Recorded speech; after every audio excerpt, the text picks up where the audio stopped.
찬송가 342장 찬양 드리겠습니다. 너 시험을 당해. 찬송가 342장 너 시험을 당해 찬양 드리겠습니다.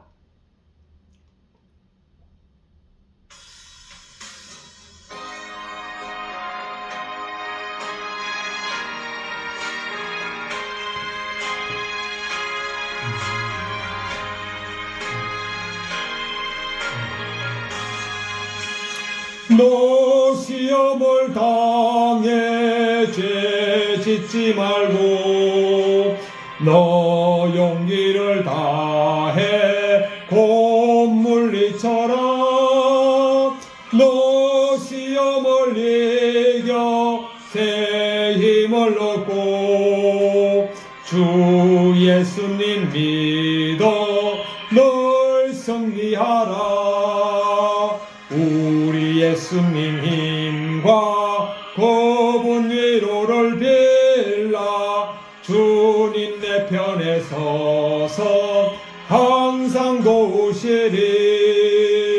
내 친구를 삼가 잘 선택하고 너 은행을 삼가 널 조심하라.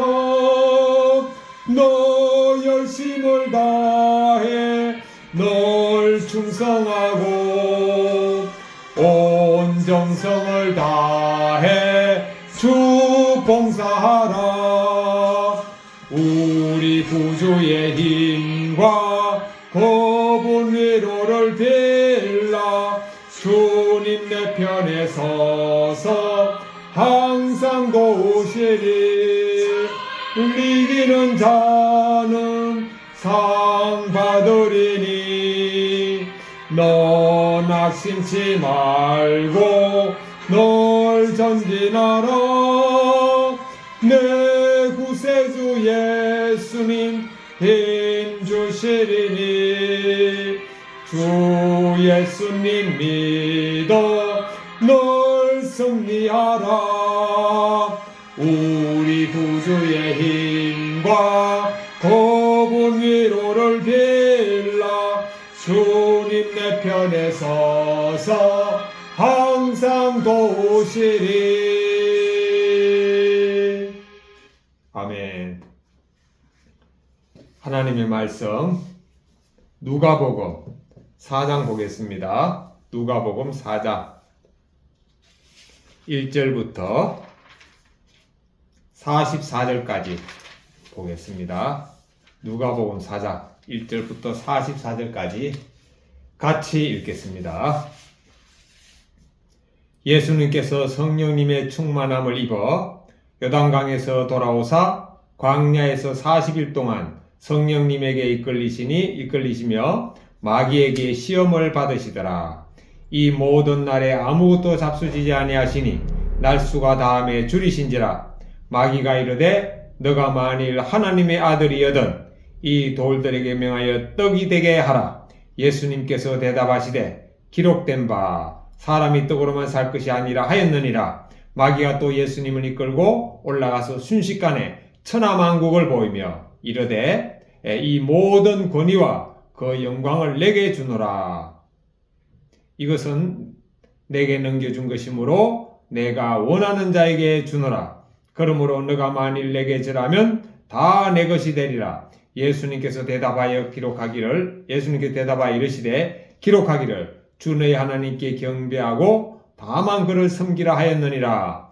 또 이끌고 예루살렘으로 가서 성전 꼭대기에 세우고 이르되 너가 만일 하나님의 아들이여든 여기서 뛰어내리라. 기록되었으되 하나님이 너를 위하여 그 사자들을 명하사 너를 지키게 하시리라 하였고 또한 그들이 손으로 너를 받들어 내 발이 돌에 부딪히지 않게 하시리라 하였느니라. 예수님께서 대답하여 이르시되 주 너희 하나님을 시험하지 말라 하였느니라. 마귀가 모든 시험을 다한 후에 얼마 동안 떠나니라. 예수님께서 성령님의 능력으로 갈릴리에 돌아가시니 그 소문이 사방에 퍼졌고 친히 그 여러 회당에서 가르치심에 무사람에게 칭송을 받으시더라. 예수님께서 그 자라나신 곳 나사렛에 이르사 안식일에 늘 하시던 대로 회당에 들어가사 성경을 읽으려고 서심해 선지자 이사야의 글을 드리거늘 책을 펴서 이렇게 기록된 데를 찾으시니 곧 주의 성령이 내게 임하셨으니 이는 가난한 자에게 복음을 전하게 하시려고 내게 기름을 부으시고 나를 보내사 포로된 자에게 자유를 눈먼 자에게 다시 보게 함을 전파하여 눌린 자를 자유롭게 하고 주의 은혜의 해를 전파하게 하려 하심이라 하였더라. 책을 덮어 그 맡은 자에게 주시고 앉으시니 회당에 있는 자들이 다 주목하여 보더라. 이에 예수님께서 그들에게 말씀하시되 이 글이 오늘 너희에게 응하였느니라 하시니 그들이 다 그를 전가하고 그 입으로 나오는 바 은혜로운 말을 놀랍게 여겨 이르되 이 사람이 요셉의 아들이 아니냐. 예수님께서 그들에게 이르시되 너희가 반드시 의사야 너를 고치라 하는 속담을 인용하여 내게 말하기를 우리의 들은 바 가버나움에서 행한 일을 내 고향 여기서도 행하라 하리라. 또 이르시되 내가 진실로 너희에게 이르노니 선지자가 고향에서는 환영을 받는 자가 없느니라.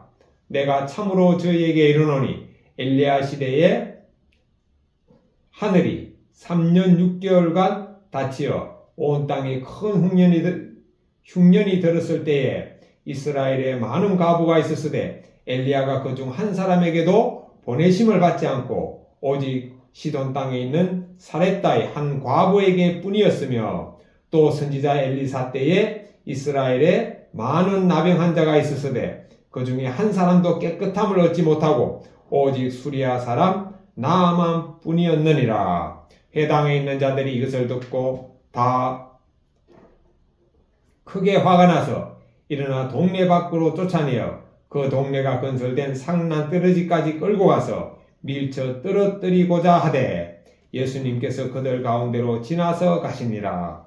갈릴리 가버나움 동네에 내려오사 안식일에 가르치심에 그들이 그 가르치심에 놀라니 이는 그 말씀이 권위가 있음이러라.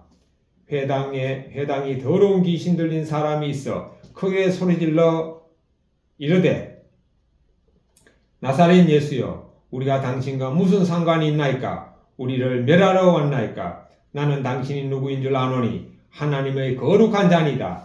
예수님께서 꾸짖어 이르시되 잠잠하고 그 사람에게서 나오라 하시니 귀신이 그 사람을 무리 중에 넘어뜨리고 나오되 그 사람은 상하지 아니한지라. 다 놀라 서로 말하여 이르되 이 어떠한 말씀인고 권위와 능력으로 더러운 귀신을 명하며 나가는도다 하더라. 이에 예수님의 소문이 그 근처 사방에 퍼지니라. 예수님께서 일어나 회당에서 나가사 시몬의 집에 들어가시니 시몬의 장모가 중한 열병을 앓고 있는지라. 사람들이 저를 위하여 예수님께 구하니 예수님께서 가까이 서서 열병을 꾸짖으신데 병이 떠나고 여자가 곧 일어나 그들에게 수종되니라. 해질 무렵에 사람들이 온갖 병자를 데리고 나오매 예수님께서 일일이 그 위에 손을 얹어서 고치시니 여러 사람에게서 귀신들이 나가며 소리질러 이르되 당신은 하나님의 아들이니이다. 예수님께서 꾸짖으사 그들이 말함을 허락지 아니하시니 이는 자기를 그리스도인 줄 알미러라. 날이 밝음에 예수님께서 나오사 한적한 곳에 가시니 무리가 찾다가 만나서 자기들에게서 떠나시지 못하게 만류하려 하매 예수님께서 이르시되 내가 다른 동네들에서도 하나님의 나라 복음을 전하여야 하리니 나는 이 일을 위해 보내심을 받았노라 하시고 갈릴리 여러 회당에서 전도하시더라. 아멘.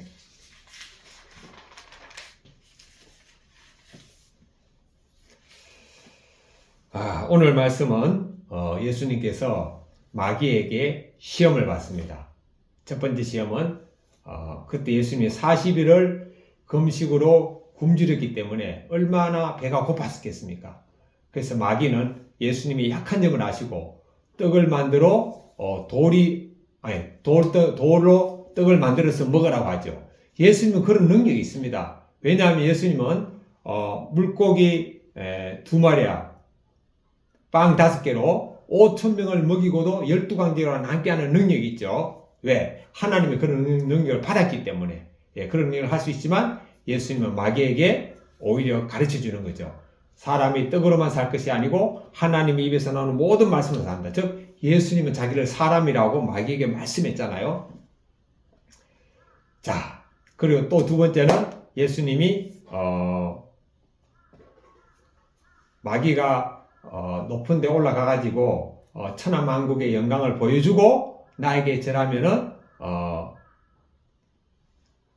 이 모든 권세와 영광을 준다 그랬죠. 그런데 예수님은 마귀가 주는 권세보다 더 귀한 영광을 예수님이 누리고 있기 때문에 그게 아무 의미가 없었습니다. 또 세 번째, 마귀는 네가 하나님의 아들이거든 높은 데서 뛰어내려라. 성경에는 하나님의 사자들이 받아준다 하지 않느냐. 마귀가 예수님을 시험하는 것도 성경 말씀으로 시험합니다. 그런데 예수님은 하나님을 시험치 말라 하면서 때 마귀가 이제 예수님을 잠시 동안 떠난다 그랬죠. 그 마귀도 하나님의 말씀을 사용하고 예수님도 하나님의 말씀으로 사용합니다. 그런데 마귀와 예수님의 차이가 뭐죠? 마귀는 하나님의 말씀을 사용해도 하나님의 말씀에 순종하지 않아요. 예수님은 하나님의 말씀에 사용하면서 하나님의 말씀에 순종합니다. 이게 마귀와 예수님의 차이입니다. 자, 그 다음에 후반부에 가서는 예수님이 귀신을 명령하니까 귀신이 떠납니다. 그 다음에 문둥병을 명령하니까 문둥병이 치료가 받습니다. 그 다음에 열병을 나가라고 하니까 열병도 떠납니다. 즉 귀신과 문둥병과 열병이 예수님에게 복종합니다. 왜? 이들은요 예수님이 어떤 권세와 영광인 줄 알았기 때문에 복종하는 거죠. 힘이 약한 사람은 힘이 강한 사람에게 복종할 수밖에 없습니다. 나라도 마찬가지잖아요. 약소국이 강대국에 복종할 수밖에 없어요. 지금 세계 경제 질서가 누구의 힘에 의해서, 누구의 권력에 의해서 운영됩니까? 미국의 권력에 의해서 운영돼요.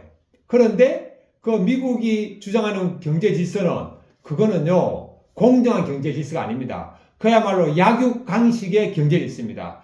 미국의 부가 쏠리게 하고 그 밑에 후진국이나 나머지 선진국들의 돈이 미국에 빨려 들어가게 하는 겁니다. 그러나 우리 같은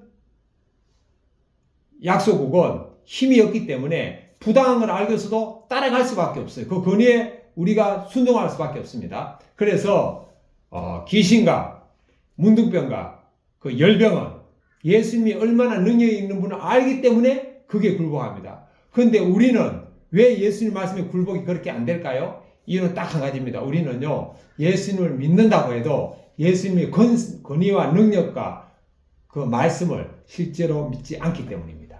자, 그래서 오늘 말씀을 통해서 우리가 마귀로부터의 모든 유혹을 이겨내는 길을 우리가 이제 찾고, 그 다음에 우리도 질병과 모든 그 귀신을 우리가 제압할 수 있는 그 비결을 예수님께서는 알려주십니다.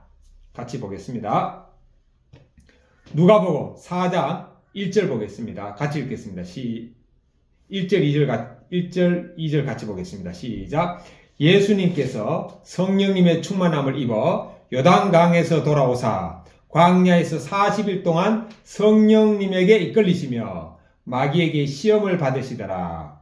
이 모든 날에 아무것도 잡수시지 아니하시니 날수가 다함에 줄이신지라.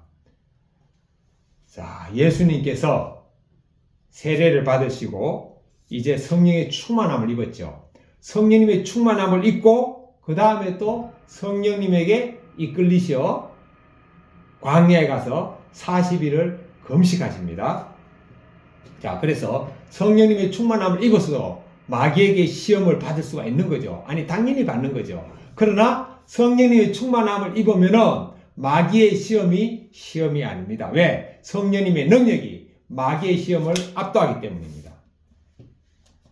그리고 40일 동안 예수님은 아무것도 잡수시지 않고 금식합니다. 사실 저도 금식해 봤는데요. 금식하는 순간 그때부터 배고프기 시작합니다. 왜? 우리의 두뇌는요. 이 사람이 지금 금식을 시작했구나. 그럼 앞으로 음식물이 공급 안 되겠구나. 이렇게 딱 알기 때문에 그때부터 우리의 뇌는 비상사태에 돌아갑니다. 그러면서 이제 우리의 모든 그 힘과 능력을 이제 아끼기 시작하겠죠. 예, 그러면서 우리는 육체를 가진 본능이기 때문에 안 먹으면은 배가 고픈 거죠. 그러니까 우리가 일하거나 뭐 바빠가지고 우리가 한두 끼 지나칠 수가 있거든요. 뭐 아침 못 먹고 직장인들 뭐 일 나갈 수도 있잖아요. 그런데 일이 바쁘다 보면은 점심까지 못 먹을 수가 있습니다. 그런데 바빠서 일하느라고 아침 점심을 못 먹으면은요, 그렇게 배고픈 줄 몰라요. 왜? 그 일에 집중되어 있기 때문에. 그러나 내가 금식을 한다고 딱 생각하면은요, 그때부터 바로 배고프기 시작합니다. 자, 그런데 예수님은 40일 동안 금식하셨습니다. 그 예수님 지금 제일 필요한 게 뭐죠? 밥입니다. 왜? 예수님 사람이니까요. 그래서 성경에도 보면은 아무것도 잡수시지 아니하시니 날수가 다음에 40일이 다하니까 이제 줄이셨다. 굶주렸다. 배고팠다는 뜻이죠. 3절 4절 보겠습니다. 같이 읽겠습니다. 시작. 마귀가 이르되 너가 만일 하나님의 아들이거든 이 돌들에게 명하여 떡이 되게 하라. 예수님께서 대답하여 하시되 기록된 바 사람이 떡으로만 살 것이 아니라 하였느니라.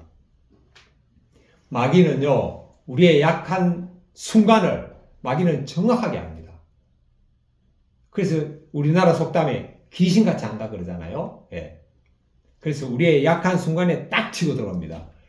마귀도 지금 예수님이 40일 동안 굶었기 때문에 예수님의 약한 순간이 뭡니까? 예수님은 사람이기 때문에 당연히 지금 굶주린 그 상태까지 딱 치고 오는 거죠. 그래서 너가 하나님의 아들이거든 이 돌이 떡이 되게 하라고 합니다. 예수님은 그럴 능력이 있죠. 왜? 성령이 충만한 성령의 능력을 힘입었기 때문에. 그러나 예수님은 뭐라고 하죠?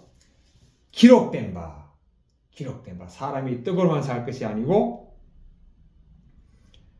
사람이 떡으로만 살 것이 아니라고 했습니다.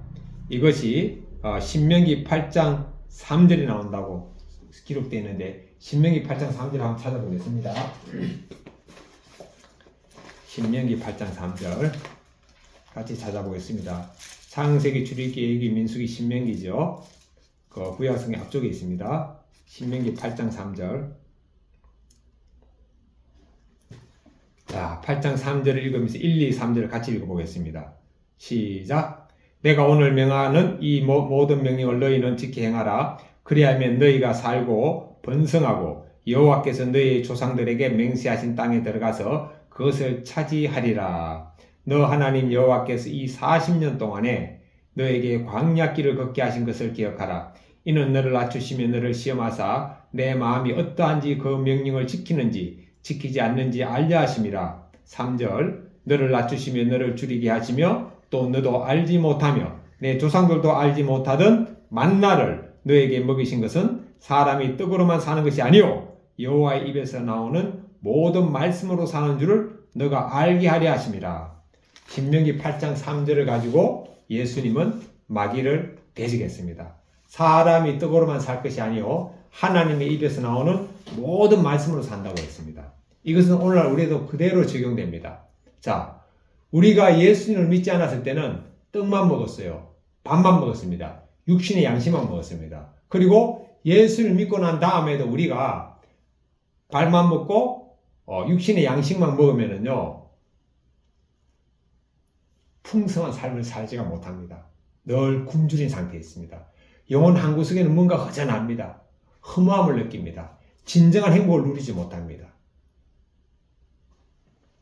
그런데 우리가 육신의 양식뿐만 아니고 아침에 일어나서 하나님의 말씀을 읽고 하나님께 찬양을 드리고 이렇게 하면은요 우리는 마음에 든든함이 일어나고 평안함이 내게 임하고 그 다음에 예수님이 함께 하심이 느껴집니다. 우리가요 그 밥을 먹으면은 배부름을 느끼잖아요. 마찬가지로 아침에 딱 일어났을 때 그때는 저도 뭐 어제 아무리 은혜로 말씀을 들었다가도 아침에 딱 일어나잖아요. 눈을 딱 뜨는 순간 그냥 마음이 어제 은혜로 말씀 들은 거는 다 사라져버리고 없어요.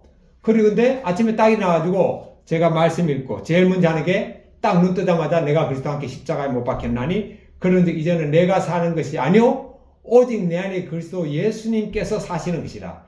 이제 내가 육체 가운데 사는 것은 나를 사랑하사 나를 위하여 자기 몸을 버리신 하나님의 아들 예수님을 믿는 믿음 안에 사는 것이라고 딱 묵상하고 일어납니다. 그리고 제가 큐티인이라는 책을 가지고, 큐티인이죠. 요겁니다. 요거. 큐티인이라는 책을 가지고 제가 주기도문하고 찬송 한 장 부르고 그 다음에 말씀 읽고 묵상한 거 저 간단하게 한 서너 줄 적고 그 다음에 묵상한 거 가지고 오늘 어떻게 적용할 것인가 또 서너 줄 적고 그러고 난 다음에 이제 그 묵상 해설 읽고 큐티 책에 있는 간증문 읽고 딱 하면은요 제 마음이 바뀌어 있어요. 여러분 신기하지 않아요? 우리가요 밥을 먹기 전하고 밥을 먹고 난 다음하고 틀리잖아요. 저는 큐티하기 전하고요 큐티하고 난 다음이 틀려요. 말씀 읽기 전하고 말씀 읽고 난 다음이 틀린다니까요. 이거는 뭐죠? 밥을 먹기 전에 배고팠는데 밥을 먹고 나면 배부르듯이 말씀 읽기 전에는 그냥 뭐 그저 그런 마음 상태였는데 말씀을 읽고 나면은 마음이 평안과 든든함과 또 말씀 가운데 나에게 힘을 주는 거 이런 걸 제가 느낀다니까요. 분명히 마음의 변화가 있습니다. 그러니까 우리가 밥을 먹으면은 육신의 변화가 있잖아요. 느낌이 있잖아요. 마찬가지로 찬송 부르고 주기도문하고 찬송 부르고 말씀 읽고 나면은 마음의 변화가 있어요. 이게 뭐죠? 영적인 양식, 마음의 양식이 제 안에 들어갔다는 거잖아요. 그러니까 마귀는 예수님에게 육신의 양식만 가지고 유혹했잖아요. 그러나 예수님은 육신의 양식 더하기 뭐가 있습니까? 영적인 양식을 드시는 분이잖아요.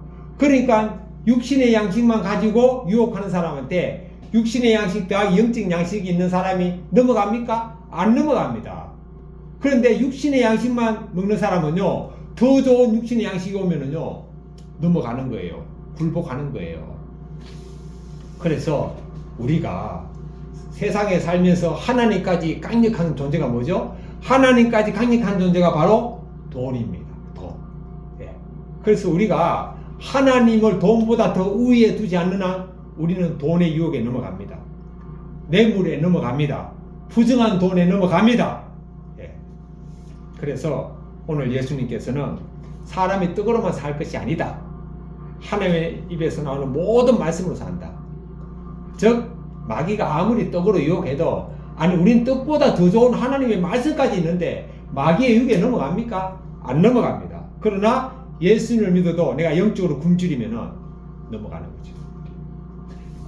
자 5절 보겠습니다. 5절 6절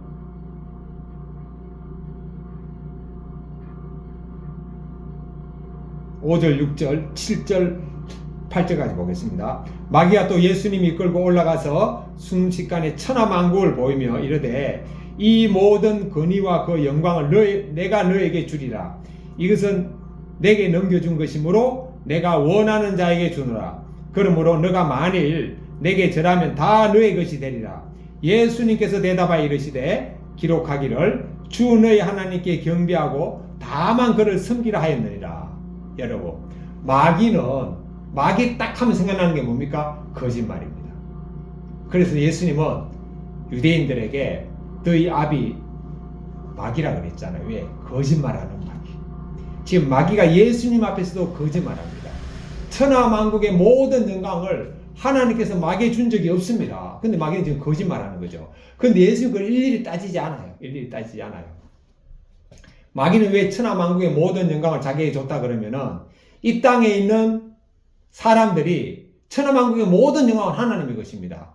그런데 이 땅에 있는 천하만국의 모든 영광을 누가 누리며 살죠? 사람이 누리고 삽니다. 근데 그 사람은 누굽니까? 예수님 믿지 않는 사람이 누리고 사는데 그 사람은 바로 그 사람의 주인은 마귀입니다. 마귀의 종입니다. 그러니까 하나님 믿지 않고 예수님 믿지 않는 모든 사람들은 마귀의 종이고 하나님 믿고 예수님 믿는 사람들은 하나님의 종, 마귀의 종입니다. 그 마귀의 종들이 세상 영광을 잡고 있으니까 그 마귀가 잡고 있는 거나 마찬가지죠. 이렇게 표현하는 겁니다. 실제 세상 모든 영광은 누가 창조했죠? 하나님이 창조했기 때문에 하나님의 것입니다. 그래서 우리가 하나님을 믿고 예수님 십자가에 못 박히실 때 함께 못 박혔음을 믿고 이제 나의 이름은 헐김을 믿고 그리고 나는 새로운 피조물로서 하나님의 자녀가 됐다고 믿는 사람들이 이제는 세상 영광을 점령해야 됩니다. 세상 영광을 취해야 됩니다. 그러니까 하나님의 종이 세상 영광을 취하면 그것은 하나님의 것입니다. 그런데 마귀의 종들이 세상 영광을 취하면 그건 마귀의 것이죠. 그래서 마귀는 지금 마귀의 지 종들이 세상 영광을 취하니까 자기 걸로 지금 착각하는 거죠. 자, 그래서 예수님에게 나에게 경배하면 주겠다라고 지금 거짓말로 속이는 겁니다. 예. 그리고 또 한 가지는 우리는요 하나님의 영광이 나에 함께하면은 즉 예수님이 내가 예수님과 함께 죽었음이 여겨지고 믿어지고 예수님이 함께함이 믿어지면은 세상 영광은요 나에게 전혀 부러움의 대상이 아닙니다. 그러니까 우리가 왜 물질에 대해서 뭔가 좀 허전하고 내가 좀 명품을 옷을 입고 명품 가방을 메고 명품 신발을 신고 넓은 집에 살면서 좋은 차를 타면서 의시되고 물론 경제적 여유가 있으면은 얼마든지 그런 것을 일상생활 필수품으로 그냥 누릴 수 있어요. 왜? 경제적 여유가 있기 때문에. 그런데 그런 여유가 없는데도 무리해서 그걸 하는 사람들은요 다 세상 영광에 쏘가 사는 사람입니다. 그런데 내 안에 예수님이 함께 하시면은요 그 세상 영광보다도 예수님의 영광이 더 크기 때문에 전혀 부럽지 않다니까요. 예. 이제 명절이 오늘이 이제 주일 아닙니까? 저희들은 이제 뭐 동생들이 월요일 날 모여가지고 아마 화요일 날, 수요일 날이 설날인데 화요일 날 이제 고향에서 이제 명절 예식을 한다 그러는데 가잖아요? 그러면 이제 제가 장남이고 둘째, 셋째, 넷째 동생 3명이 있습니다. 동생 3명이 경제적으로 다 저보다 잘 삽니다. 왜? 저는 회사 다니다가 신대원 간다고 회사 그만두고 나왔으니까. 자, 그런데 제가 전혀 동생들 앞에 가가지고 말씀을 전가할 때 혹은 교제할 때 주눅들지 않습니다. 그러나 만약에 제가 제 안에 예수님이 안 계셨다면은 저는 동생들이 저보다 더 잘 살면은 제가 위축됐을 거예요. 네. 그리고 또 한 가지. 제가 다마스 가지고 배달합니다. 그거 가지고 제가 생계를 유지하거든요. 자, 그러면은 다마스가 뭡니까? 그야말로 도로의 어린 양이 다마스입니다. 가장 작은 차, 가장 약한 차가 바로 다마스입니다. 그런데 저는요, 다마스로 운전하면서 가도 저는 하루에 제 앞에서 뭐 저보다 큰 1톤 트럭, 뭐 25톤 트럭, 아니면 뭐 벤츠, 아니면 뭐 그랜저 이런 수많은 차들이 제 앞에 와가지고 하루에 보통 한 5대 안팎은 저에게 감사 인사를 하고 갑니다. 이유가 뭘까요? 제 앞에 끼어들게 하면 저는 100% 다 넣어줍니다. 아니, 넣어줄 뿐만 아니고 좀 이렇게 차가 이제 밀리면은요, 저는 아예 차 한 대 정도는 끼어들게 할 저는 공간을 주고 제가 운전합니다. 왜? 저도 끼어들게 할 때가 있잖아요. 왜냐하면은 막 달리다가 차선을 잘못 알고 왔는데, 들어가야 되겠다 하면 저도 끼어들게 하잖아요. 그런데 재밌는 거는 끼어들게 할 때 끼어 넣어주는 사람이 있고 또 끼어 넣어주지 않는 사람이 있습니다. 그러면은 저는 끼어들게 하는데 끼어 넣어주지 않는 사람은 굳이 뭐 끼어들게 안 합니다. 저 앞에 가서 다시 들어갑니다. 그럼 대부분 사람들이 또 끼어 넣어줘요. 그럼 제가 끼어들게 해서 들어갔다. 그럼 저는 감사하죠. 그래서 감사히 깜빡깜빡 합니다. 그러니까 제가 처음에 끼어들게 할 때 끼어 넣어줬더라면 제가 감사의 인사를 하고 그 감사의 인사를 받고 얼마나 좋습니까? 근데 그 사람은 저에게 끼어 넣지 않거든요. 그러면은 저는 저 앞에 가서 합니다. 예. 그렇게 하다가 딱지 떼인 적도 있지만, 예. 그럼 어쨌든 저는 다마스를 모고 다니도 주눅들지 않습니다. 예. 그리고 뭐 제가 배달하다 보면은 뭐 신세계 백화점이나 현대백화점 가면 또 명품 매장에 배달할 때도 있거든요. 그 명품 매장에 있는 수많은 명품들 전혀 제가 부러워하지 않습니다. 저는 그런 생각 들더라고요. 꼭 장난감 것들. 애들 같은 경우에 어릴 때 장난감을 누가 더 좋은 장난감을 갖고 있냐에 따라서 막 자랑하고 이러잖아요. 예. 성경에는 몸이 소중합니까? 옷이 소중합니까? 예수님은요, 옷보다 몸이 소중하다 그랬습니다. 그러니까 명품 옷이 중요한 게 아니고 그 몸이 육체적으로 병들었느냐? 건강하냐, 그게 더 중요하고요. 또 한 가지는 건강한 육체뿐만 아니고 건강한 정신이 더 똑같이 중요하고요. 건강한 정신뿐만 아니고 건강한 영, 예수님을 믿는 영, 구원받은 영, 이게 최고의 명품 아닙니까? 세상의 명품은 장난감입니다. 왜? 우리는 세상 위에서 살잖아요. 그래서 태풍이 불 때도 독수리들은 태풍이 부는 그 하늘을 뚫고 올라간다 그러더라고요. 그래서 태풍이 부는 하늘을 뚫고 올라가면 그 위에는 잔잔하게 태풍의 영향권을 벗어난다는 이런 비유도 있습니다. 자, 그래서 마귀가 뭐 세상 영광 가지고 유혹해도 우리는 마귀가 주는 그 영광보다 더 큰 하나님의 영광, 예수님의 영광이 함께 있기 때문에 유혹받지 않습니다. 9절, 10절, 11절, 12절 보겠습니다. 또 이끌고 예루살렘으로 가서 성전 꼭대기에 세우고 이르되 너가 만일 하나님의 아들이여든 여기서 뛰어내리라. 기록되었으되 하나님이 너를 위하여 그 사자들을 명하사 너를 지키게 하시리라 하였고 또한 그들이 손으로 너를 받들어 내 발이 돌에 부딪히지 않게 하시리라 하였느니라. 예수님께서 대답하여 이르시되 주 너의 하나님을 시험하지 말라 하였느니라. 마귀가 또 예수님을 다 이끌고 높은 데 올라가 가지고 여기서 뛰어내리라. 그럼 성경에 보면은 하나님의 사자들이 딱 받아준다 하지 않느냐. 그때 예수님은 주 너의 하나님을 시험치 말라. 자, 여기서 뭐냐면은요,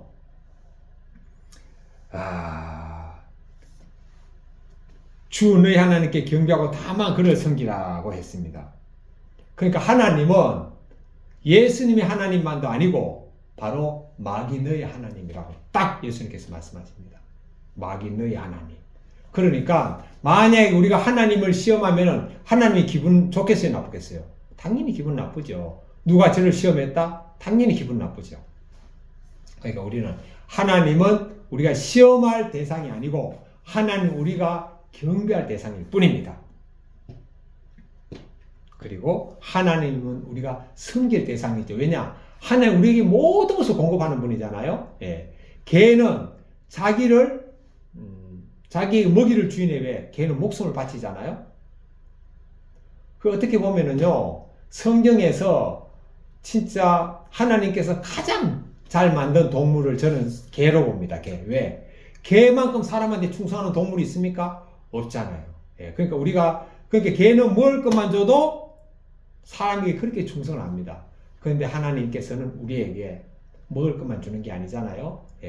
하나님 우리에게 생명도 주셨고, 또 개는 이 땅의 생명으로 끝나지만 우리는 이 땅을 떠나서 영원한 천국까지 하나님께서 예배해 놓으셨잖아요. 그러니까 우리는 하나님께 개보다 더 충성해야 되죠. 개보다 더 순종해야 되죠. 그런데 개만큼도 순종하지 못한 그리스도인은 개만도 못한 그리스도인입니다.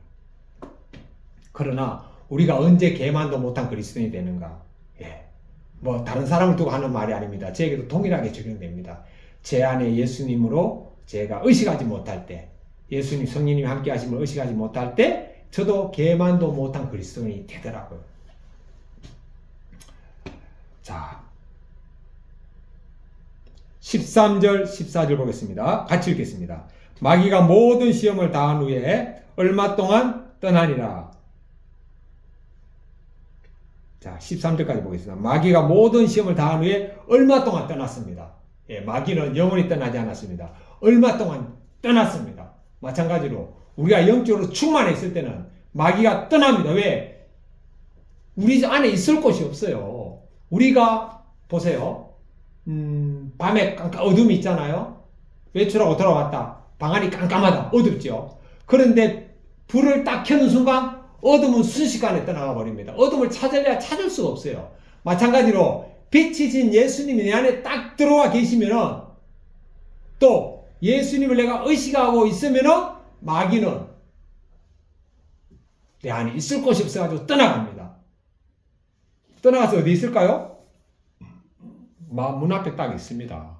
그래가지고 산길자를 찾잖아요.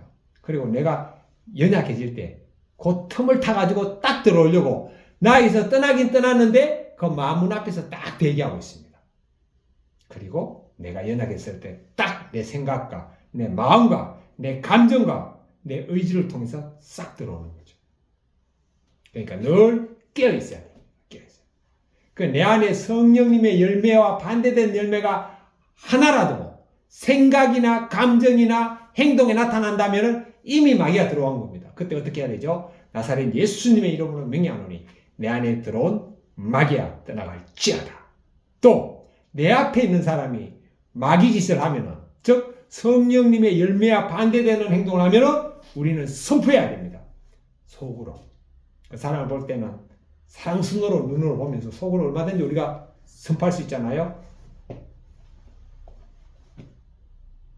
예, 제가 지금 속으로 다 했습니다. 속으로 다 하는 거죠. 자, 그 다음에 14절 봅니다. 예수님께서 성령님의 능력으로 갈릴리에 돌아가시니. 갈릴리. 갈릴리 하면 저는 갈릴리 바다 간 적이 생각나네요. 갈릴리 바다. 그러니까 우리가 돈을 벌면은 저는 뭘 권하는가 하면 다른 해외여행보다도 미국, 중국, 일본 뭐 이런 데보다도 돈을 모아가지고 저는 이스라엘에 먼저 성지순례 가기를 강력하게 추천합니다. 왜냐? 갈릴리 바다 갔다 온 사람하고 갔다 오지 않은 사람하고 제가 만약에 갔다 오지 않았다. 그럼 그냥 갈릴리 바다, 갈릴리 바다네. 하지만 제가 갔다 왔기 때문에 갈릴리 하면은 갈릴리 바다가 생각이 나잖아요. 그래서 우리는 돈 벌어가지고 제일 먼저 어디 가냐? 성지순례부터 가야 됩니다. 예. 뭐 터키 이런 데 말고 일단 이스라엘부터 가야 돼요. 갈릴리 바다 가야 되고, 나사렛 가봐야 되고, 베들레헴 가봐야 되고, 예루살렘 가봐야 되고, 베델, 헤브론 뭐 이런데 우리가 알고 있는 그거부터 우리가 가봐야 됩니다. 그래서 예수님의 그 흔적을 우리가 좀 경험해 와야 되지 않겠습니까?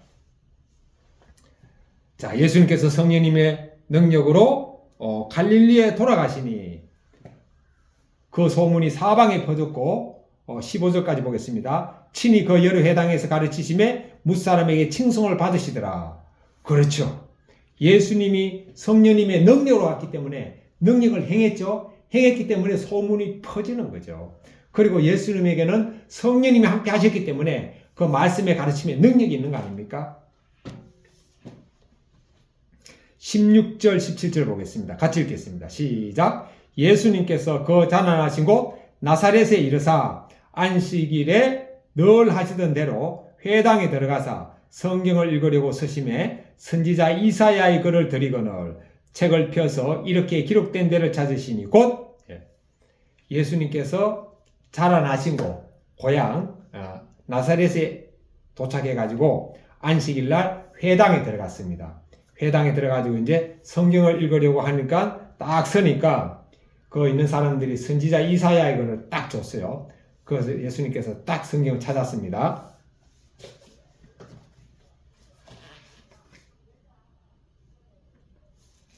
성경을 딱 찾았는데 어디를 찾았는가 하면은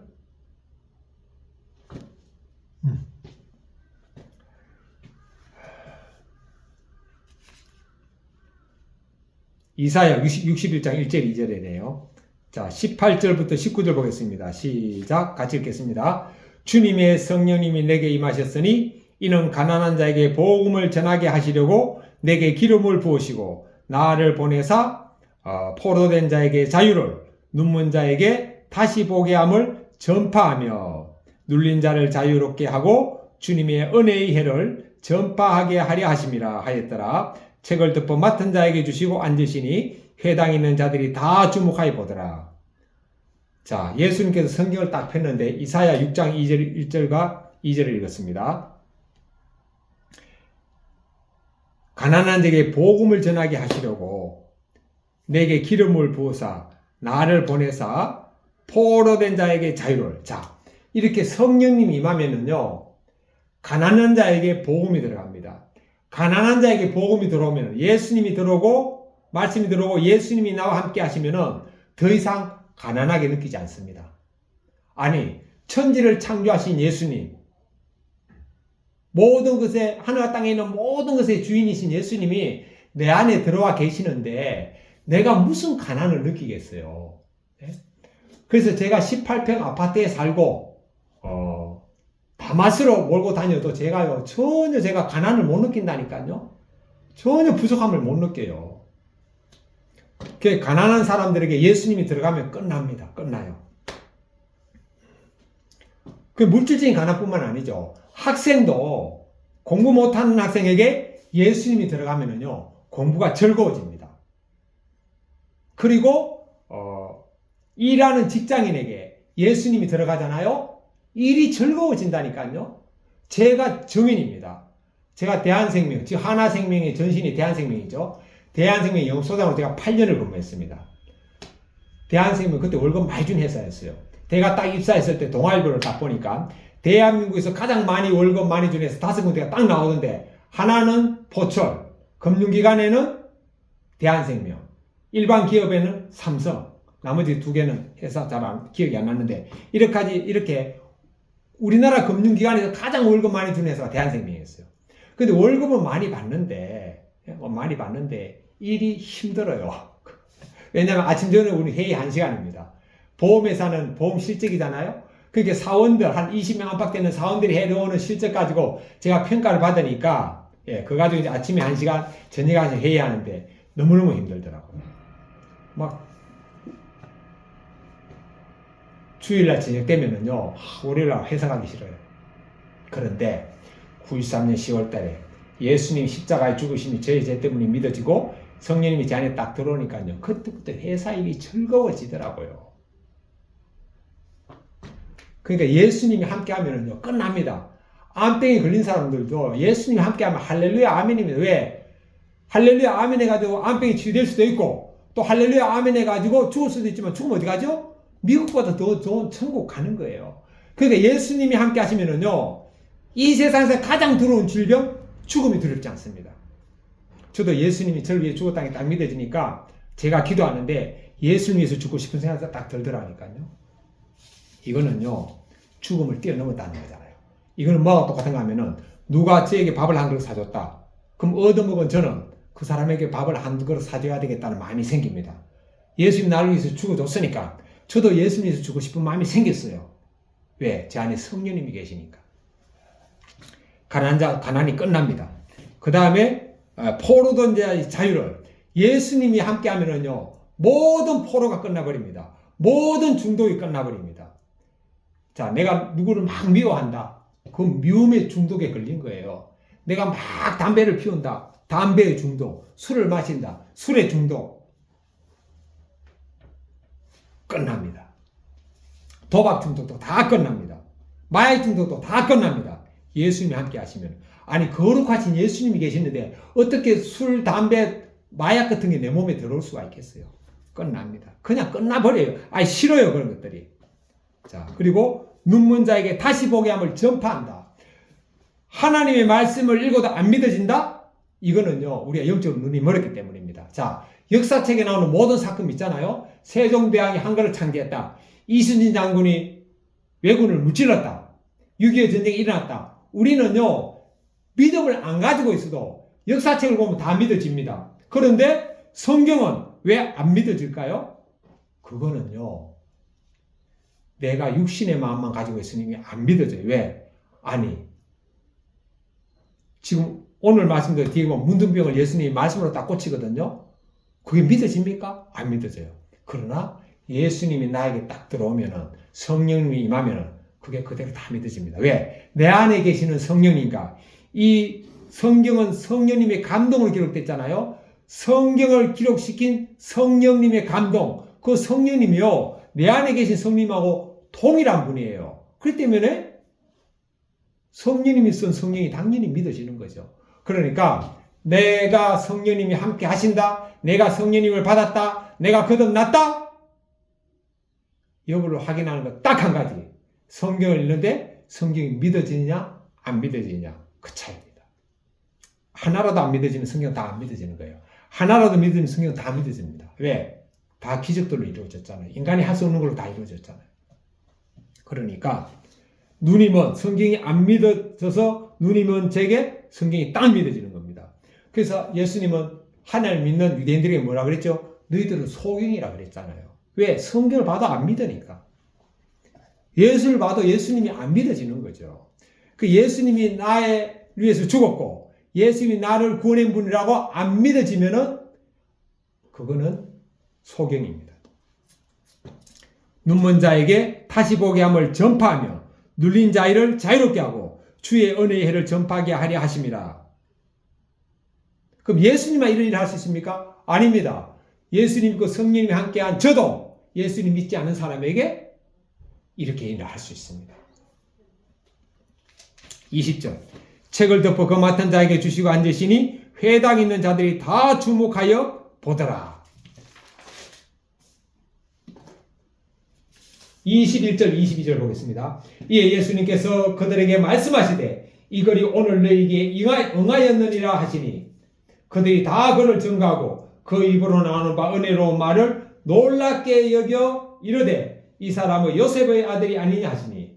그러니까 가난한 자에게 복음이 전파돼 가지고 부유함을 느끼게 하고 눈먼 자가 보게 하고 그 다음에 포로된 자가 자유롭게 하는 이 모든 것은 예수님 시대에 예수님 말씀 들은 사람만 누린 것이 아니고 오늘 우리에게도 동일하게 누려집니다. 23절 24절 보겠습니다. 예수님께서 그들에게 이르시되 너희가 반드시 의사야 너를 고치리라 하는 속담을 인용하여 내게 말하기를 우리의 들은 바 가버나움에서 행한 일을 내 고향 여기서도 행하라 하리라. 또 이르시되 내가 진실로 너희에게 이르노니 선지자가 고향에서는 환영을 받는 자가 없느니라. 나사렛 사람들이 예수님이 말씀도 탁월하게 하고 이러니까 뭐라고 표현했죠? 이 사람 요셉의 아들 아니냐? 여기 나오죠. 이 사람이 요셉의 아들이 아니냐? 라고 물음표를 딱 하죠. 즉, 이 사람이 요셉의 아들인데 어떻게 이렇게 엄청난 말씀을 하느냐? 라는 뜻이고 또 그 사람들 안에는 예수님이 요셉의 아들일 뿐이지 네가 뭐 대단한 존재냐? 이런 무시하는 게 안에 들어있어요. 우리도 사람도 그렇잖아요. 사람도 학벌이 낮고 이러면은 그 사람이 탁월한 일도 무시하잖아요. 그래서 옛날에 우리나라 대통령 중에도 노무현 대통령이 얼마나 무시를 많이 받았습니까? 왜? 고등학교밖에 못 나왔다는 거죠. 사법고시 합격하니까 막 무시하잖아요. 요즘도 마찬가지입니다. 요즘도 학력이 낮은 사람이 탁월한 일을 하면은요 무시합니다. 그러니까 유대인들도 똑같았어요. 유대인들도 요셉의 아들인데 제사장 아들도 아니고 선지자의 아들도 아니고 목수 요셉의 아들이고 또 얼마 전까지도 목수에 있는 사람인데 라고 그 마음이 있으니까 예수의 말씀이 탁월한 말씀 들어와도 그게 살이 되고 피가 되지 않습니다. 그러니까 예수님 그 사람들 마음을 아는 거죠. 그러니까 하는 말이 의사가 있으면은 어서야 네 병이나 고치라 이렇게 한다는 거죠. 예수는 내놔 똑바로 해라 이런 뜻 아닙니까? 그러면서 우리의 들은 바 가버나움에서 행한 일을 네 고향 여기서도 행하라. 가버나움에서 예수님이 기적을 행한 것을 네 고향에서 한번 기적을 행해봐 이거 아닙니까? 또 이르시되 그러니까 예수님이 뭐라 그러죠? 내가 진실로 너희에게 이르노니 선지자가 고향에서는 환영을 받는 자가 없다. 예수님의 기적은요 믿는 사람에게 나타났습니다. 믿지 않는 사람에게 나타나지 않았어요. 물론 믿지 않는 사람에게도 얼마든지 나타나게 할 수 있죠. 성령님의 능력으로. 그러나 예수님은 믿지 않는 사람에게 나타내지 않습니다. 25절 26절 보겠습니다. 같이 읽겠습니다. 내가 참으로 너희에게 이르노니 엘리야 시대에 하늘이 3년 6개월간 닫히어 온 땅에 큰 흉년이 들었을 때에 이스라엘에 많은 과부가 있었으되 엘리야가 그중 한 사람에게도 보내심을 받지 않고 오직 시돈 땅에 있는 사렙다의 한 과부에게 뿐이었으며.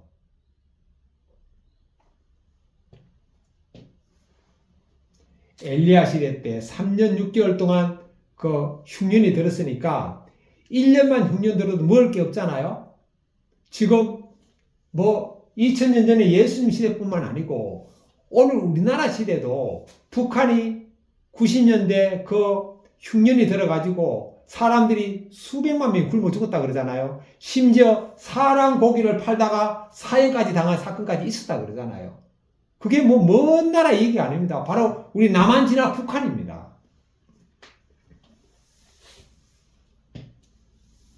그런데 1년 흉년도 아니고 3년 6개월 흉년 들다 보니까 진짜 먹을 게 그겠죠. 근데 시돈 땅에 있는 사렙다의 한 과부에게, 자, 열왕기상 17장 9절 보겠습니다. 자, 이 말씀이 무슨 내용인가? 열왕기상 11장 9절. 열왕기상하 역대상하. 열왕기상 17장 9절 보겠습니다.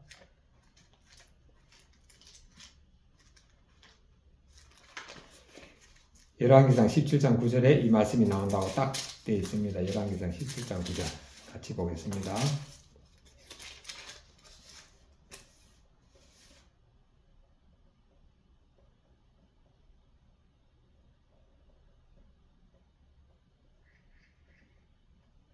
자, 왜 시돈은 이방 땅이잖아요. 이방 땅에 있는 과부에게 하나님 은혜가 있는가를 보세요. 17장 8절부터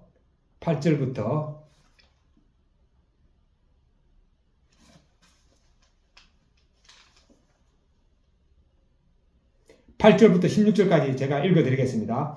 여호와의 말씀이 엘리야에게 임하여 이르시되 너는 일어나 시돈에 속한 사르밧으로 가서 거기 머물라. 내가 그곳 과부에게 명령하여 너에게 음식을 주게 하였느니라. 그가 일어나 사르밧으로 가서 성문에 이를 때에 한 과부가 그곳에서 나뭇가지를 줍는지라. 이에 불러 이르되 청하건대 그릇에 물을 조금 가져다가 내게 마시게 하라. 그가 가지러 갈 때에 엘리야가 그를 불러 이르되 청하건대 내 손에 떡 한두 각을 내게로 가져오라. 그가 이르되 당신의 하나님 여호와께서 살아계심을 두고 맹세하노니 나는 떡이 없고 다만 통에 가루 한 움큼과 병에 기름 조금뿐이라. 내가 나뭇가지 둘을 주어다가 나와 내 아들 위하여 음식을 만들어 먹고 그 후에는 죽으리라.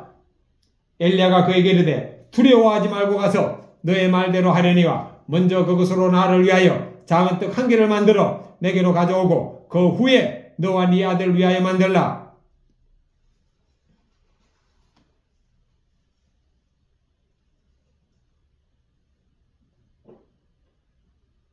이스라엘의 하나님 여호와의 말씀이 나 여호와가 비를 지면에 내리는 날까지 그 통에 가루가 떨어지지 아니하고 그 병의 기름이 없어지지 아니하리라 하셨느니라. 그가 가서 엘리야의 말대로 하였더니 그와 엘리야와 그의 식구가 여러 날 먹었으나 여호와께서 엘리야를 통해 하신 말씀같이 통의 가루가 떨어지지 아니하고 병의 기름이 없어지지 아니하니라. 자, 지금 3년 6개월 동안 흉년이 되다 보니까 먹을 게 없잖아요. 그래서 이 과부가 통에 조금 있는 이제 마지막 남은 그 밀가루 가지고 이제 떡을 만들어서 아들하고 이제 먹고 죽으려고 그랬어요. 그런데 이제 엘리야가 가가지고 그걸 떡을 만들어 가지고 먼저 나한테 가져오라 그러죠. 예, 그래 먹고 가져다 나부터 주면은 그 통에 가루가 떨어지지 않는다는 거죠. 오병이어의 역사가 여기서도 일어납니다. 그러면 왜 하나님께서는 이방인이 시돈에 있는 과부, 이 시돈 해봤자 뭐 이방인도 아니죠. 여기는 어딘가 하면은 이스라엘 건너편 사마리아 정도 되겠네요. 그건 아니다. 시돈 땅 이방인데 그 왜 이방인 과부에게 이렇게 했을까요? 예, 그 이유는 이 과부가 하나님 보시기에 또 이렇게 참 은혜 받을 만한 삶을 살아는 이유도 하나가 있고, 또 하나는 살았거나 아니면은 하나님께서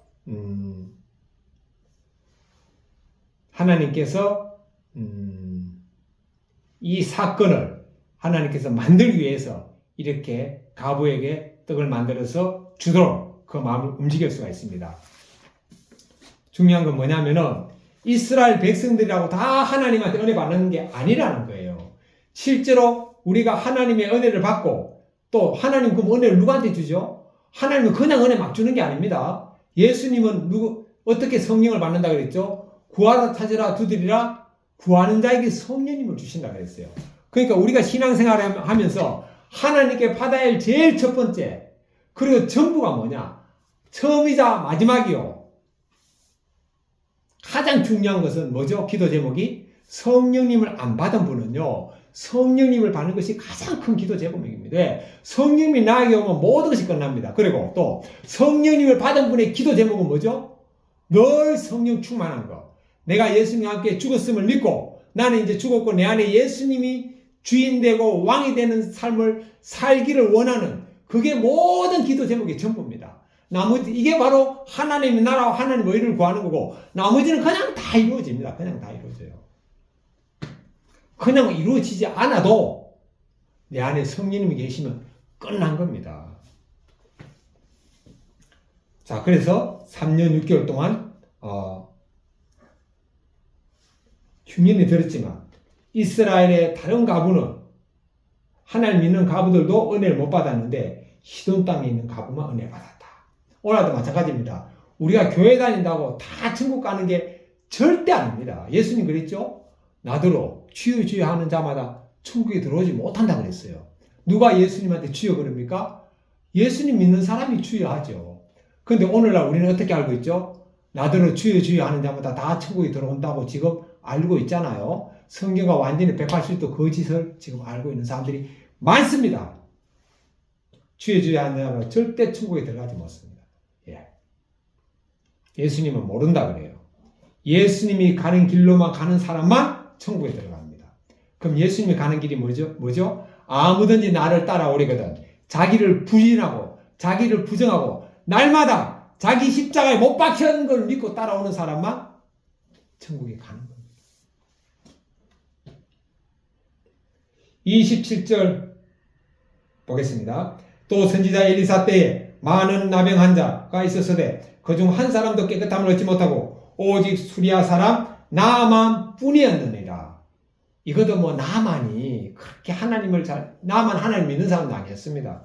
그런데 왜 하나님은 나만에게 문둥병을 낫게 해줬을까요? 제가 지금 생각하는 게요. 오늘 예수님의 말씀을 가르치기 위한 하나의 비유를 주기 위해서 그때 그 사건을 있었다고 저는 믿어집니다. 성경에서 다 각자가 믿는 대로 하는 거죠. 성경이 어긋나지 않는 한. 뭐 이건 성경이 어긋나는 거라고 볼 수가 없어요. 여러 해석 중에 하나일 수가 있겠죠. 저는 그렇게 믿어집니다. 많은 이스라엘에 나병 환자가 있었지만 오직 나만 한 사람만 고침받았다. 이거는 진짜 나만 믿음이 아니에요. 이거. 나만 하나님도 모르는 사람인데 나만이 문둥이 걸리니까 나만 집에 있는 여종이 나만한테 권유했어요. 선지자를 만나면 문둥이 고칠 수 있습니다. 그러니까 나만도 참 겸손한 사람이었어요. 겸손했네. 겸손. 왜냐? 보통 사람 같은 거 말도 안 되는 소리잖아요. 그래서 종이 하는 말입니다. 여러분 똑같은 말도요. 누가 하느냐에 따라서 말의 무게가 틀리잖아요. 그런데 하찮은 종, 그것도 여종이 하는 말을 듣고 나만은 순종을 합니다. 선지자를 딱 만났는데 어디 가서 씻으라 그러니까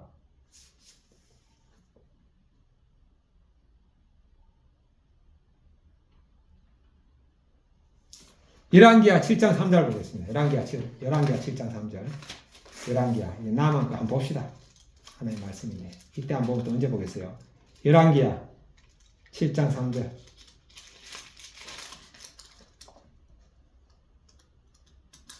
열왕기하 7장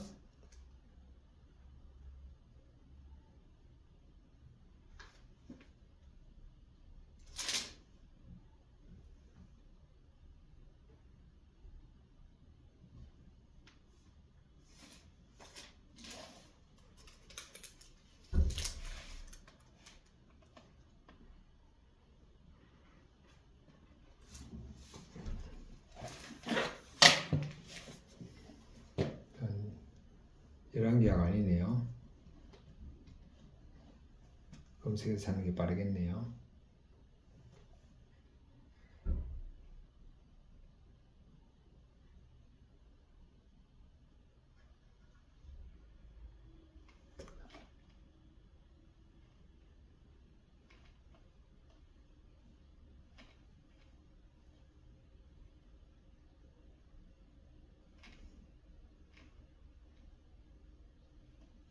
자, 열왕기하 5장 1절부터 14절 말씀입니다. 열왕기하 5장 1절부터 14절 같이 읽겠습니다. 열왕기하 5장 1절부터 14절입니다. 시작. 아람 왕의 군대 장관 나아만은 그의 주인 앞에서 크고 존귀한 자니 이는 여호와께서 전에 그에게 아람을 구원하게 하셨습니다. 그는 큰 용사이나 나병 환자더라. 전에 아람 사람이 떼를 지어 나가서 이스라엘 땅에서 어린 소녀 하나를 사로잡음에 그가 나아만의 아내에게 수종들더니 그의 여주인에게 이르되 우리 주인이 사마리아에 계신 선지자 앞에 계셨으면 좋겠나이다. 그가 그 나병을 고치리이다 하는지라. 나만이 들어가서 그의 주인께 아뢰어 이르되 이스라엘 땅에서 온 소녀의 말이 이러이러하더이다 하니 아람 왕이 이르되 갈지어다. 이제 내가 이스라엘 왕에게 그를 보내리라 하더라. 나만이 곧 떠날새 은 10달란트와 검 6,000개와 의복 10벌을 가지고 가서 이스라엘 왕에게 그거를 전하니 일렀으되 내가 내 신하 나만을 당신에게 보내오니 이 글이 당신에게 이르거든 당신은 그의 나병을 고쳐주소서 하였더라. 이스라엘 왕이 그거를 읽고 자기 옷을 찢으며 이르되 내가 사람을 죽이고 살리는 하나님이냐? 그가 어찌하여 사람을 내게로 보내 그의 나병을 고치라 하느냐? 너희는 깊이 생각하고 저 왕이 틈을 타서 나와 더불어 시비하려 함인 줄 알라 하니라. 하나님의 사람 엘리사가 이스라엘 왕이 자기의 옷을 찢었다함을 듣고 왕에게 보내 이르되 왕이 어찌하여 옷을 찢었나이까? 그 사람이 내게로 오게 하소서. 그가 이스라엘 중에 선지자가 있는 줄을 알리다 하니라. 나만이 이에 말들과 병거들을 거느리고 이르러 엘리사의 집문에 서니 엘리사가 사자를 그에게 보내 이르되 너는 가서 요단강에 몸을 7번 씻으라. 내 살이 회복되어 깨끗하여지리라 하는지라. 나만이 노아에 물러가며 이르되 내 생각에는 그가 내게로 나와 서서 그의 하나님 여호와 이름을 부르고 그의 손을 그 부위 위에 흔들어 나병을 고치게 하였도다. 다메섹강 아바나와 바르바른 이스라엘 모든 강물보다 낫지 아니하냐. 내가 거기서 몸을 씻으면 깨끗하게 되지 아니하랴 하고 몸을 돌려 분노하여 떠나니 그의 종들이 나와서 말하여 이르되 내 아버지여 선지자가 당신에게 큰 일을 행하라 말하였다면 행하지 아니하였으리까 하물며 당신에게 이르기를 씻어 깨끗하게 하라 함이리까 하니 나만이 이에 내려가서 하나님의 사람의 말대로 요단강에 7번 몸을 잠그니 그의 살이 어린아이의 살같이 회복되어 깨끗하게 되었더라. 자, 이 나만은요 지금 두 사람의 자기보다 지위가 낮은 사람의 말을 들었습니다. 첫 번째 나만 집에 있는 여종, 이스라엘에서 잡혀온 여종의 말을 들었고요. 두 번째는 자기 부하의 말을 들었습니다. 그러니까 자기 밑에 있는 사람의 말을 듣는다? 이거는요 나만이 이때만 들었겠습니까? 아닙니다. 나만이 일상의 삶 속에서 이런 삶을 살았어요. 겸손하다는 거죠. 겸손한 거. 예. 마귀의 겸손의 반대가 뭐죠? 마귀잖아요. 가장 교만한 존재가 뭡니까? 마귀 아닙니까? 그러니까 우리가 겸손하다 그러면은 그것도 누구한테 겸손한 게 진짜 겸손한 거죠? 나보다 지위가 낮거나 나이가 적거나 나보다 어리거나 약하거나 이 사람한테 겸손한 게 진짜 겸손이에요. 위에 사람한테 다 겸손하죠. 나만은 자기보다 지위가 낮고 자기보다 신분이 천한 두 사람에게 말에 순종했습니다. 이거는요 나만이 일상의 삶 속에 이런 삶을 살았던 거예요. 그것도 누가 아시죠? 하나님이 아셨잖아요. 나만이 고침받았습니다.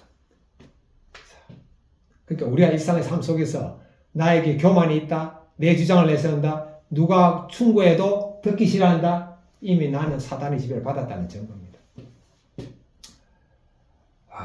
28절부터 30절 보겠습니다. 회당에 있는 자들이 이것을 듣고 다 크게 화가 나서 일어나 동네 밖으로 쫓아내어 동네가 건설된 상낭떨어지기까지 끌고 가서 밀쳐 떨어뜨리고자 하되 예수님께서 그들 가운데로 지나서 가시니라. 자, 예수님이 당시 동네 사람들이 듣기 기분 나쁜 말을 했거든요. 왜냐? 동네 사람들은 다 유대인이기 때문에 자기들이 하나님께 선택받은 백성이라고 믿고 있는데 예수님 비유를 든 거 지금 이방인 나만하고 이방인 시돈 사람의 비유를 들고 이들이 하나님의 은혜를 받았다 그러니까 이 사람들이 기분 나빴어요. 기분 나쁜 것 정도는 이해합니다. 그런데 이때 사람들이 얼마나 악하냐면요. 자기 기분 나쁜 거 가지고 예수님을 떨어뜨려서 죽이려고 했다니까요. 그러니까 이 사람들이 기분 나빠하고 죽인다는 이 마음속의 주인은 누굽니까? 마귀잖아요. 그러니까 우리 누구의 말을 듣고 이미 기분 나빴다. 기분 나빴다는 자체가 이미 마귀가 그 순간에 들어갔다는 증거입니다. 31절부터 35절 보겠습니다. 갈릴리 가버나움 동네에 내려오사 안식일에 가르치시매 그들이 그 가르치심에 놀라니 이는 그 말씀이 권위가 있음이로라. 회당에 더러운 귀신 들린 사람이 있어 크게 소리질러 가로되 나사렛 예수님이여 내가 당신과 무슨 상관이 있나이까? 우리를 멸하러 왔나이까? 나는 당신이 누구인 줄 아노니 하나님의 거룩한 자니다. 예수님께서 꾸짖어 이르시되 잠잠하고 그 사람에게서 나오라 하시니 귀신이 그 사람을 무리 중에 넘어뜨리고 나오되 그 사람은 상하지 아니하니라. 회당에 더러운 귀신 들린 사람이 예수님을 알아보잖아요. 예. 그래가지고 소리를 막 지르니까 예수님께서 나사렛 예수라 그러고 하나님의 거룩한 자라고 하니까 지금 회당에서 말씀 전하는데 방해가 되니까 예수님이 나오라 하니까 귀신이 나옵니다.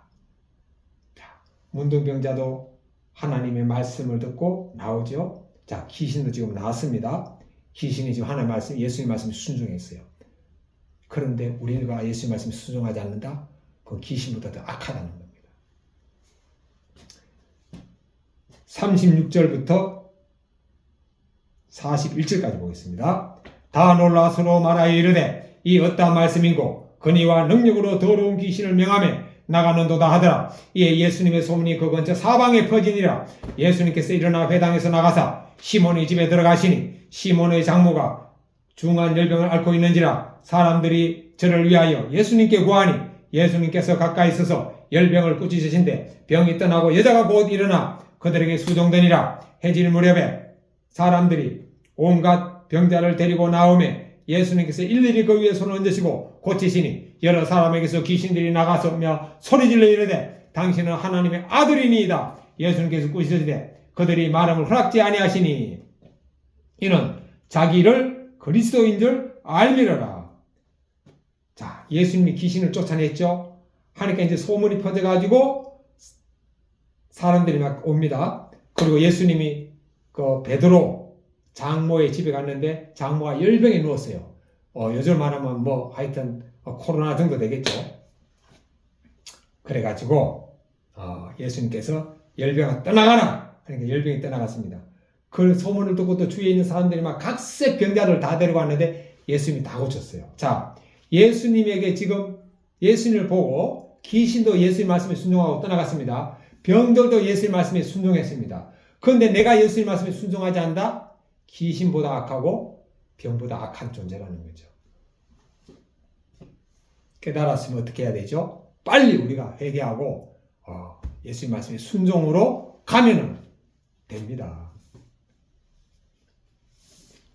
42절부터 마지막 44절까지 보겠습니다. 날이 밝음에 예수님께서 나오사 한적한 곳에 가시니 무리가 찾다가 만나서 자기들에게서 떠나시지 못하게 만류하려 하매 예수님께서 이르시되 내가 다른 동네에서도 하나님의 나라 복음을 전하여야 하리니 나는 이 일을 위해 보내심을 받아노라 하시고 갈릴리 여러 회당에서 전도하시더라.